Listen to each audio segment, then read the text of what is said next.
गावामध्ये आलेलो आहे. तर टाकागाव गावामध्ये आपण एक डेमो दिला होता डेलिगेटचा. डेलिगेटबद्दल त्यांचे काय म्हणणं होते आपण थोडक्यात ऐकून घेऊ. डेलिगेट मारल्यानंतर काय त्यांच्या शेतामध्ये बदल झाला आणि त्याच्यापासून त्यांना उत्पादनात काय फायदा झाला याच्याबद्दल आपण थोडक्यात जाणून घेऊ. दादा एकदा तुमचा परिचय सांगता का?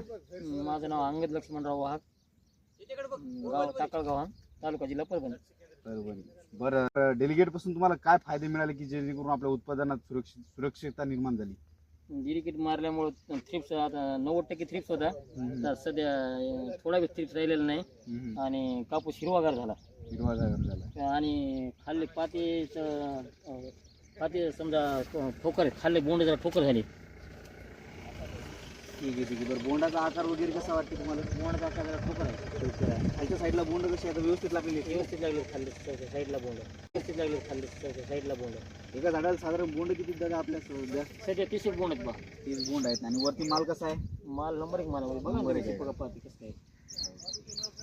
म्हणजे डेलिगेट पासून तुम्हाला नक्कीच फायदा मिळाला की बाबा बोंडाची साईज वगैरे भरण्यास मदत झाली. म्हणजे पातेगळ बोंडगळ कमी झाली. बरोबर आहे. हो, झाडामध्ये ग्रीनरी टिकून राहिली. हो. ट्रिप सुद्धा नाहीसा झाला. ट्रिप नाही झालं. ट्रिप लय होता अगोदर. तुम्ही पलीकडे बघा ना, तुम्ही नाही मारल्या ठिकाणी ट्रिप बघा. आणि इथं बघा तिथपर्यंत फवारणी घेतली या स्पीड पर्यंत फवारणी घेतली. बरोबर आहे.